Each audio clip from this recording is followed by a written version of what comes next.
So there's this one neat saying that always somehow comes true, and that is that history always repeats itself. And a lot of people don't notice this in the game industry, but I think it has been abundantly clear that that's happening in the past 15 years, and that is that the games industry itself is always repeating itself. We are stuck in this never ending circle that gets created and broken for the same exact reasons every single time. And that is the live service to single player trend that we have here. And tell me that you have not also slowly but surely noticed this thing happening. The games industry gets greedy, and so they want to make a live service game, and everyone decides to do it exactly at the same time. So everyone makes these live service games that no one wants, no one asks, and no one really plays because they're terrible. The last live service game that we have is effectively what? Suicide Squad killed the Justice League. Remember how that ended? Oh my, that was a disaster. And all of these live service games are pretty much the same thing. Cheap, replaceable, boring, uninspired, and just trying to effectively play off the hype that's not even there.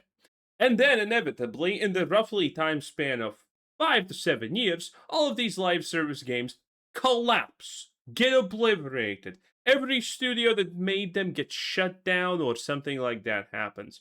And so the games industry is like, well, I guess no one likes like service games, and now we're gonna make more single player games. Anyone recognize which part we are currently on? That's right. It's the literal make a single player games with everything that has happened with Xbox and whatnot. And soon, again, give it a year or two, we're gonna be entering the reawakened live service slop era again, where everything's gonna be a live service. And it's gonna just constantly happen. Bad live service games, bad single player games. Didn't work. Well, let's try live service games again for some stupid reason. Now, granted, obviously, the only thing you have to do is make a good game, and it doesn't matter if it's a live service or not, people would play it, but these people clearly cannot see something as simple as do your job good and get rewarded as a thing and concept that has worked for literally millions of years of humanity's history. But it is what it is. They will never learn. And currently, we're waiting until the new era of single-player games gets absolutely demolished, and then the next era of live service garbage can take root again. Oh boy, are you not excited to be a gamer? It's great. It's great. I can't believe nobody has noticed this yet. Maybe they have, they just haven't put all the pieces together yet. But after watching all of these live service games that we've just seen completely just wither and die and millions and billions just completely wasted, I think it's finally over, guys.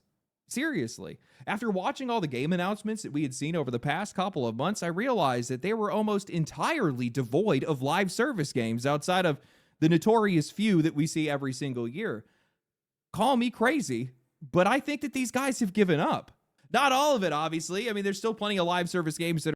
It's funny. It's funny he says this, especially now considering we have literal single player Xbox titles that are being canceled even though they're literally finished, but the Xbox has so absolutely unbelievable little confidence in them succeeding that they're pulling the plug before they're out. Are out today that are still doing just fine. They're great live service games that you could be playing. Many of you guys are probably playing right now, and we're going to be talking about some of those to be able to contrast the good with the bad. But the live service, or the version of live service that these guys have been trying to chase over the past 10 years, the idea that every single player is going to be a cash register and these guys are only one battle pass away from printing money, I think that that is dead. It's done. It's gone and buried at this point.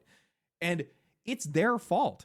They're the ones that did this. We don't have anything to do with it outside of just not playing those games in this case. But these guys had a good thing, but they just couldn't get enough. No, instead, they had to strangle that golden goose for everything it was worth. Just give me another dollar. They just had to continue to extend the track on the treadmill to ask for more time and more money and then flood this market with just so many games. But I think the real damage came from something that nobody was even aware of.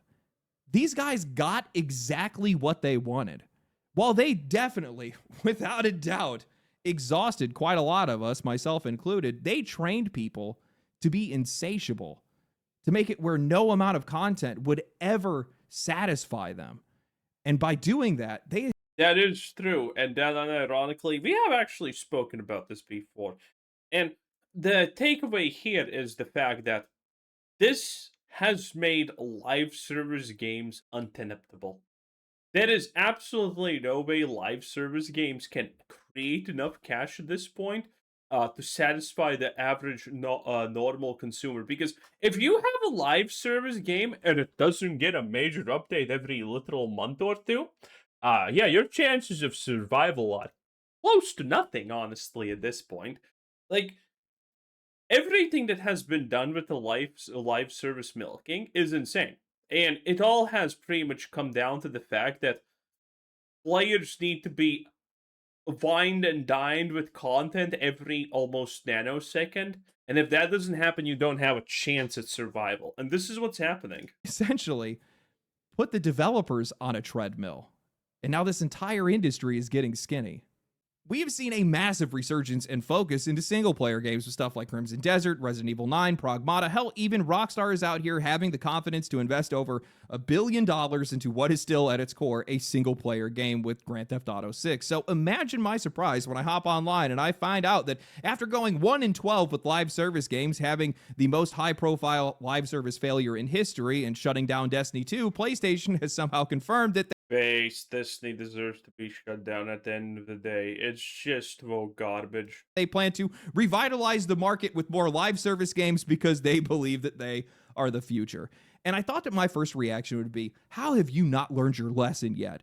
But honestly, it just felt tone deaf because we just don't really hear that much about live service anymore. Not like we used to. It's kind of just become an afterthought, which got me thinking, live service is in a really weird place right now. Nearly every single live service game that comes to market either dies immediately or gets filtered down to a modest audience. Entrenched live service games that we once thought were invincible are now starting to lose their players. Some games have remained I'm sorry, is this Fortnite?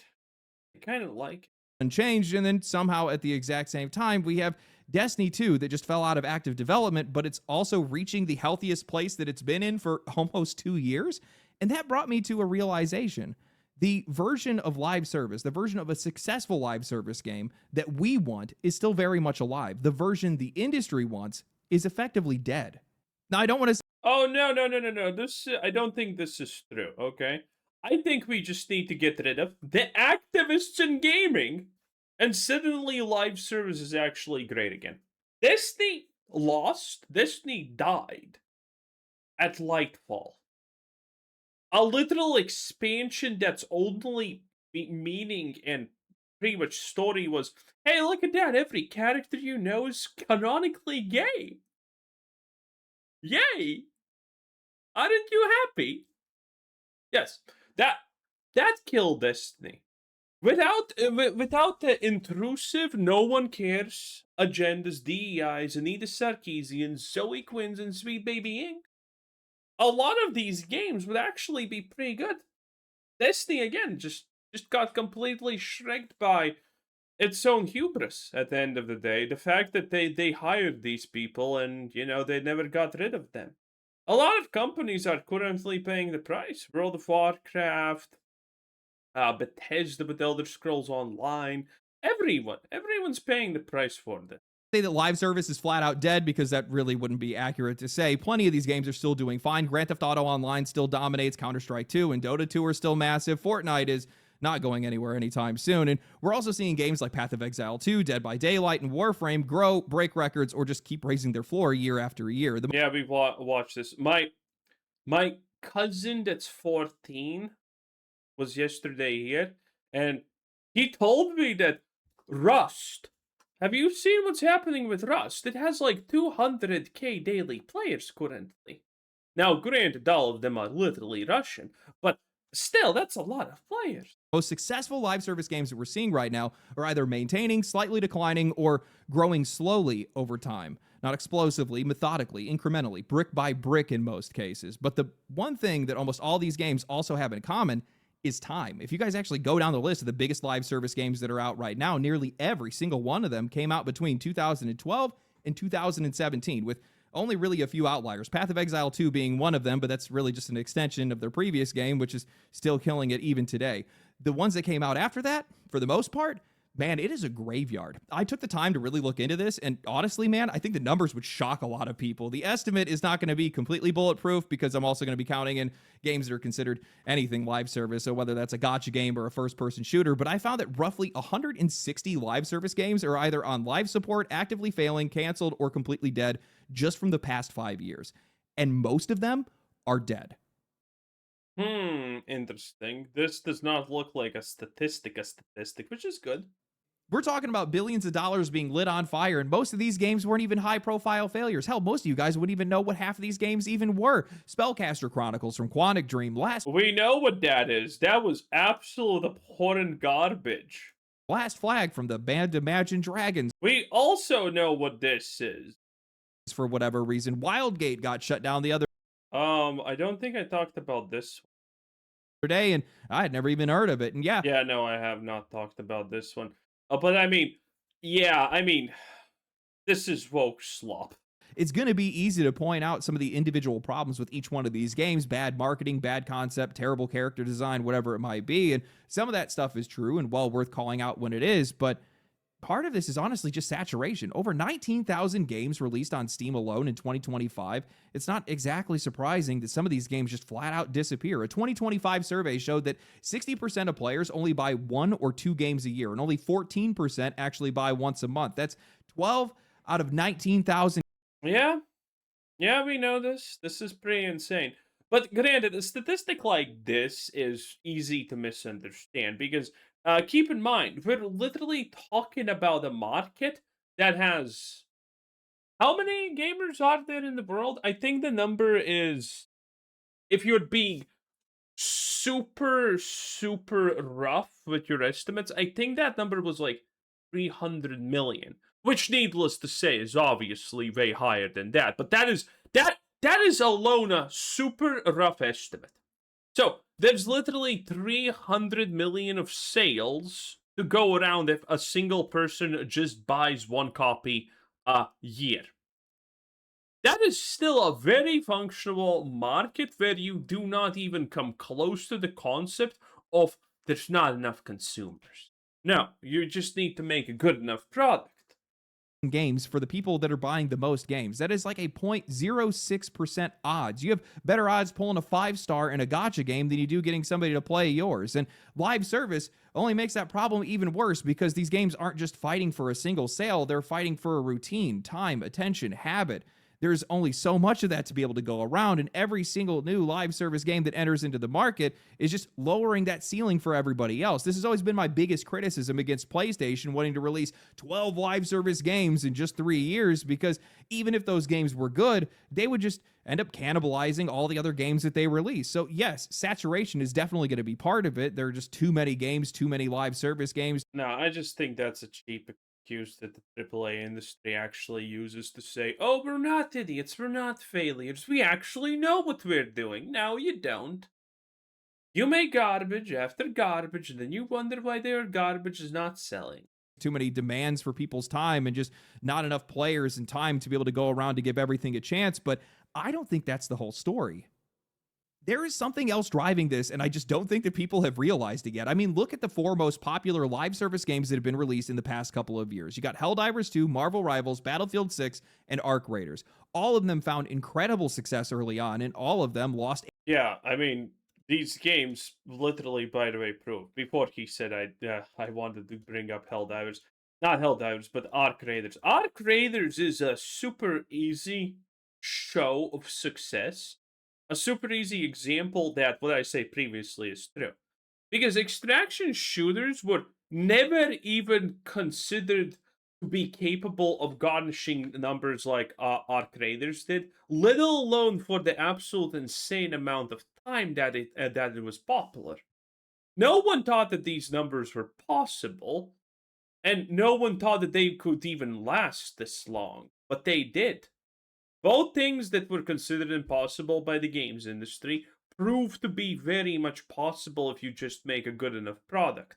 Marvel Rivals, Battlefield 6, and Arc Raiders. All of them found incredible success early on, and all of them lost 85% or more of their peak within 4 to 6 months. Now, I'm not saying that these games are bad or down and out. Hell, I'm not even saying that their current numbers are necessarily bad, save for Battlefield 6 and Marvel Rivals also was considered the, oh, it's gonna fail because it's in an oversaturated industry. No, it's not.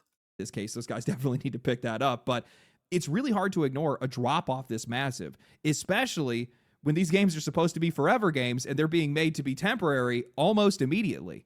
I think what's happening is the player bases are lapping these developers. Demand is now outstripping supply, at least contextually, which kind of sounds absurd to say out loud because there's just tons of games to play. There's hundreds, if not thousands, of hours of content. And I'll admit to you that I've been brushing it off every single time I hear anybody complain about how these games just simply do not have enough to do. But when you zoom out, these games are getting absolutely devoured. They hit the market, dominate conversation for a few months, fall out of popularity, and then struggle to ever reclaim that first wave of attention. And there's a lot of causes here. Part of it is severe mismanagement. Arc Raiders not handling cheaters, Battlefield giving way too much attention to a battle royale, Marvel Rivals having algorithmic matchmaking issues, Helldivers 2 running into mismatched audience expectations and technical problems. Part of this is also just social media, YouTube, TikTok, Twitch, whatever else. Content creators have the time and, more importantly, have made an entire career out of. I don't think this is not even necessarily true. It could be true, but how about I offer an alternative to this way of thinking, okay? Games are not supposed to last forever. Even if you love something extremely, the people even who love something to an extreme level, on average, don't play more than 5 years anyway. Even someone who is literally dedicated and plays something every game and it's their favorite thing is going to probably quit after 5 years. The average person is going to quit something really good after a month or two if they're really satisfied with it. It's inevitable. You can't, even if you find the literal perfect game, at some point, you're going to stop playing just because, well, you have experienced a lot of it or all of it, and you want to do something fresh. That's it. These games cannot hold people forever. That's something that should not be expected. They can become popular yet again. Again, Rust is a great example. That game started from this, and now it's like literally here. Pretty insane. Chewing through these games at an absurd rate. So all the content that you see makes it feel like the game doesn't have enough, and then those creators move on to the next thing, and suddenly the game feels old before most normal players are even done with it. But I think the real issue is that these studios simply just cannot keep up with the appetite anymore. Most of the people that are playing these games are coming from already established live service games with years of content, years of habits, and years of chasing a carrot on a stick. Publishers have spent years extending that track more and more aggressively year over year, not only just to keep those players locked in, but also to drain their wallets as much as they could. And it's created this inverse effect. The games have lost their quality because the pace quickened, the monetization became too much to bear, and then players got exhausted and started leaving. But the audience that stayed had its appetite adjusted, even some of the players that had left just the same. This is not some random change in player behavior. This is what the industry spent 10 years trying to train people to do. So now a lot of these new live service games are waking up to basically the worst audience possible. Hell, every single live service game is. All these audiences are trained to expect endless content, endless rewards, endless updates, and endless reasons to keep logging in, while also still being eyed by the most cynical audiences that have been pushed out of live service games. You have one dejected audience, and you have an audience that's just way too hungry for you to be able to keep up with. I think that Arc Raiders is probably the game that I noticed this happen the most with. I absolutely love that game. I thought it was incredible. I had so much fun playing it with my Same. friends, but I'm also in the camp of players that gets exhausted by live service games relatively quickly, and I hit a point where I felt like I had done enough, and I simply had just walked away. But as I had walked away, I was still watching people play it, and I started to realize that while Arc Raiders had its issues, its biggest problem was that they just weren't prepared for the kind of popularity that they had received. and they just didn't have enough content to be able to sate the audience that was playing their game because they were playing it every single day, all the time, every single chance they could get. They didn't have the plans or the infrastructure to be able to capitalize on it. And I'm not even sure that they should even try to do that, because at a certain point, chasing that kind of audience would almost certainly come at the cost of the updates themselves, because you're trying to push them out faster, which means they're going to be at a lower quality. Looking at their initial roadmap, a new map and an expedition to sink resources into, a couple new enemies, and some weather conditions every couple of months or so is not going to be enough to bring people back, or even to keep them playing for very long. Not with the kind of audience that they suddenly had. To be able to keep that initial flame alive, every update would have had to been more drastic than the last. Effectively a new game every single time they updated the game. Bigger changes to the map, bigger changes to their objectives, crafting, engagements, progression, everything. At that point, you're not supporting the game anymore. You're just feeding a machine. This is completely the fault of the industry. These games are being devoured at a record pace. Now, I know this is going to resonate with a lot of you guys, but rewind the clock back a few years, and whether it was fighting games, first-person shooters, hell, even MMOs, even the most successful MMOs that we see today are still basically the same. There's a little bit more pace to their updates, but still, we used to... A little bit? Oh boy, there is a massive amount of paced updates of MMOs nowadays. It's actually quite insane. Look at the World of Warcraft. If you take a break for a month, congratulations, green catch-up gear. It is what it is. To be able to have these games as daily drivers, and we would be completely fine without seeing any content added to these games. Obviously, map packs and expansions would later extend the life of those games, but after that, over time, it just became faster and faster. More money, more content, more money, more content. And while you're going to end up losing some players along the way, guys like me that just get exhausted by it, eventually that audience is going to start to adapt to those games and the size of those games. And once they do, well, now it's a problem for the industry itself. It's the problem you've created for your own games in a lot of cases. What's happening here is that these games simply just don't have enough content anymore to actually be able to sate anybody. And none of that content is good when they do, or when they are able to fill that need, because they're putting it out so fast that, well, it's not really worth much of anything. And when these games come in and they just flood the market with even more of these games, well, now the players are in a position where they can go and play one of those new games. They can go fill that need somewhere else, and then they might maybe circle back to your... You know what's interesting about this? It's kind of funny because the ARPGs have... No, ARPGs or hack and slash, whatever, Path of Exile. Those type of games have literally figured out this problem. The players playing Path of Exile, for example, have none of these issues. Because you got Path of Exile, you got Last Epoch, you have Titan's Quest soon is going to come up. That you have so many options. You have Grim Dawn for the special kind of players. You got Diablo for another group of special kind of players. No one expects in the ARPG hack and slash genre for a game to actually grab your attention forever and never let you go. It's kind of insane, because everyone that plays these types of games knows that you're supposed to play one, then you do everything in the season that you wanted, or the new content, or whatever. Do you just get bored, maybe? You can just go ahead and play the next season of the next game, and that's it, and it's gonna be fresh. And then, after, 2 months, you're gonna return to the first one that you like the most. That's how it is. This is it's interesting how this is a very much non-issue in the ARPG realm. Of course, in most cases, they never do. And the only way that you're going to bring those players back is by raising the bar to an impossible level. And at that point, it's already over.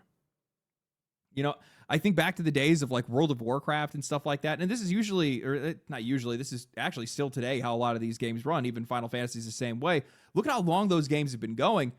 Their expansions are basically every 2 years or something like that. Well, they do have some updates in between there.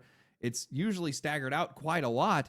Those games, there's already a lot to do to begin with, but still at the same time, there's something about that slower pace that kept those games alive for as long as they've been alive. And while they've definitely lost popularity over the years, They're still a hell of a lot more healthier than a lot of the games that are already dead and buried at this point. True. So, honestly, live service gold rush was the right terminology the entire time. And it's gonna go back, baby. We are so close to the next one happening. These guys came in, they dug everything out, they hollowed out the ground, and they have nothing left to fill it with.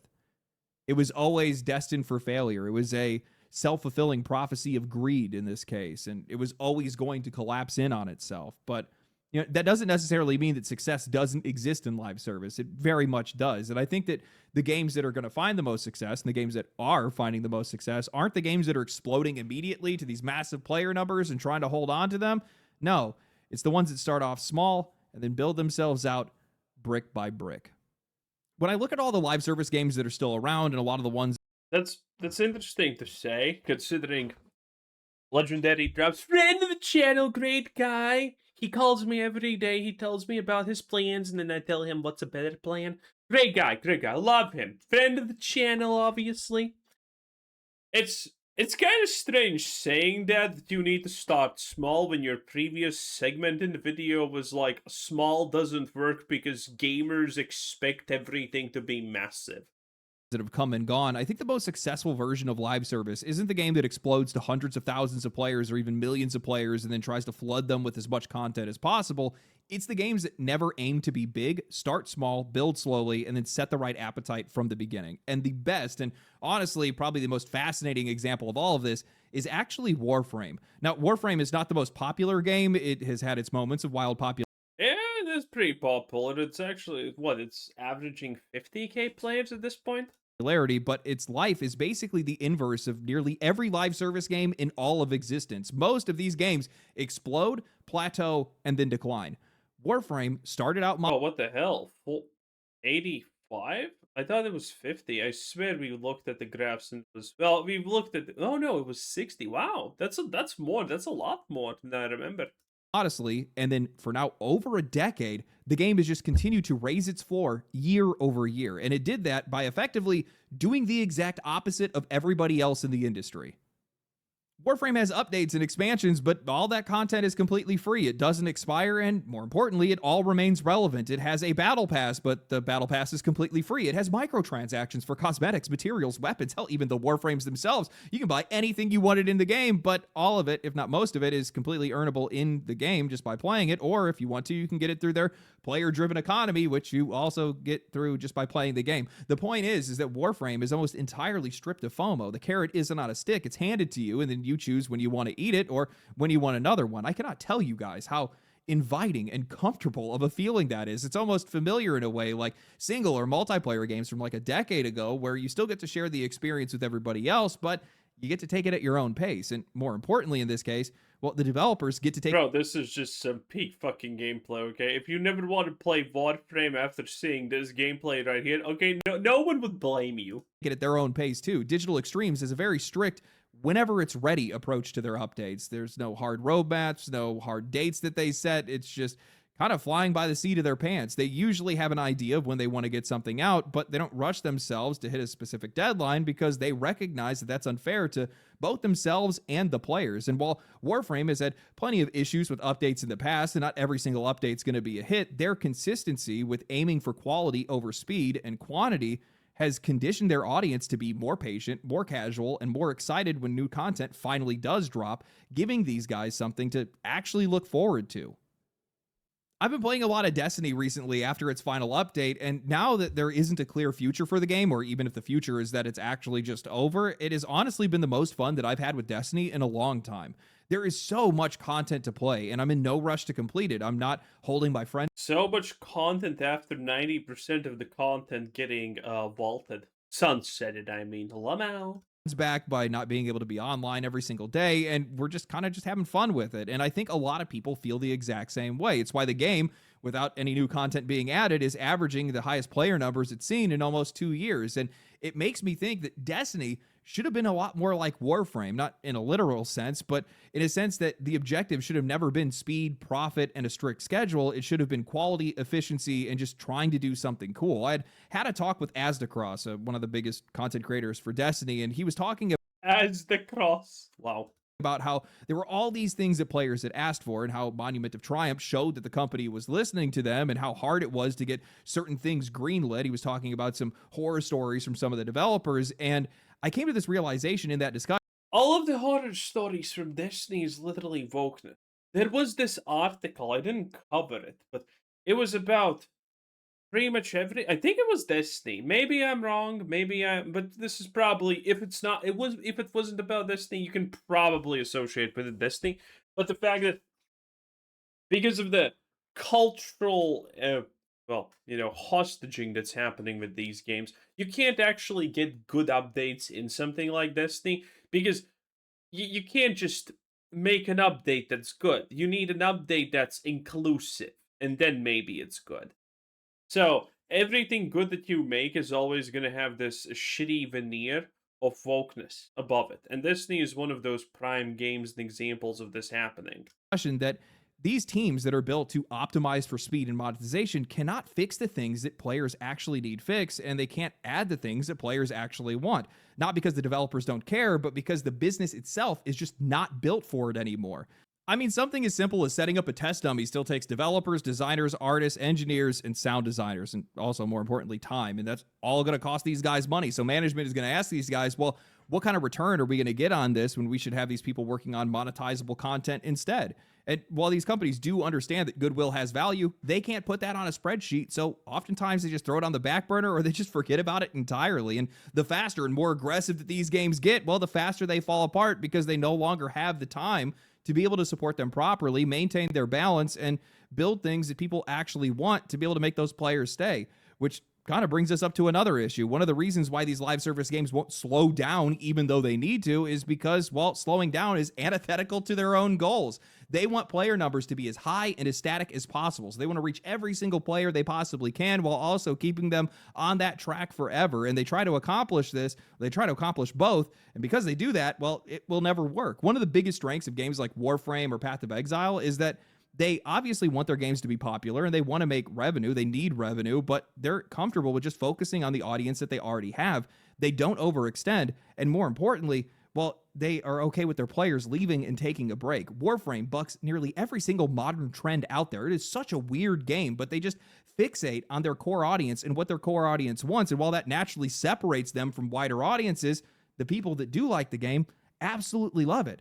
And that's where a lot of these recent live service games have been going wrong. The same problem that we've talked about with single player games as well is that a lot of these guys go an ocean wide and an inch deep. They're afraid to just fully lean into one audience because, well, they don't want to lose another audience that they could have had, and maybe they want to get that audience later. Arc Raiders, I think, is probably like the best example of this. They ended up trapped between two audiences. On one side, they had the PvE crowd that honestly just wanted to cooperatively play with other players and be nice with everybody. And on the other hand, they had a hardcore PvP audience that just wanted to shoot on sight. And while they made matchmaking changes to try to appease both sides, ultimately, the game itself could never actually support both of those people or both of those kind of players long term, because at a certain point, you kind of have to decide what this game is. When you build an update around trying to hold on to everyone and reach every single audience you possibly can, instead of just leaning into the people who actually love what you made, you end up giving your game an identity crisis. And honestly, you make it impossible to support. I think Path of Exile probably has the best approach here. When I interviewed Jonathan Rogers, the head of Grinding Gear Games, he had said that every single time they do an update, it nearly gives the guy a heart attack. But he recognizes, and the whole team recognizes, that players need to take a break. These guys are completely fine with their game tanking for a couple of months. They're not scrambling to keep every single person in the game forever. They have a schedule. They're trying to push their updates when they can, but they're not going to lose their minds over every player who leaves for a few months. And because of that, they just focus on making better updates instead of faster ones. They're aiming not to keep every single player, but instead to aim to make an update that brings more people back to the game every single time. And I think that's the right way to do things. This entire version of live service that the industry built around all these massive games that were holding on to these massive player counts forever just isn't sustainable. It's not sustainable for the players.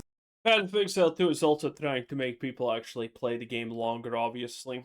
All of these games want you to play longer at the end of the day. Now, granted, how insane does a game go with that? Are we talking about a Path of Exile that tries to make stuff in the late game that people can take more time doing? Or is it World of Warcraft that literally takes your family hostage? We don't know. But they all try to do it. Because the longer you play, this is the highest and most important metric in these free to play games or in any game that has microtransactions. The ultimate decider of will you buy a microtransaction is time. How long you play. Every second that you play a game with a microtransaction is a second closer for you to buy something. And inevitably, given enough time, you will buy something. That's how this happens. It may take you 5 years, may take you 4 years, it may take you 10 years even, but at some point, you are buying something. It's definitely not sustainable for the developers. And the wider the audience they try to reach, the more players they try to hold on to, the less these games actually end up being made for the people that are actually playing them because, well, you just can't keep that many people forever without eventually breaking the game. So I don't think that live service is completely dead. I just think the version of live service that this industry has been chasing is actually dead because while the successful live service is still very much alive, we can see it here today. We can see it out in a ton of different games. The problem is that that kind of live service takes a lot more effort, a lot more time, and a lot more care than a lot of these companies wanted to give. You know, to be honest, I didn't actually take any notice of this until more recently when I had seen that like live service games or more importantly like first person shooters have just completely fallen out of like YouTube algorithms and like Twitch and stuff like that. Well, these guys still have like a few people that are still watching them and I think there's still some guys that are like, Summit and Shroud and Peanut and a few other people that are still getting, big numbers and stuff like that and doing really well. Largely that space is kind of just dissipated over the years and it's just not as attractive. I don't know about that one. I think it's just the most popular game, and that's kind of all she wrote. Anyway, that was Legendary Drops 10 out of 10. Bye.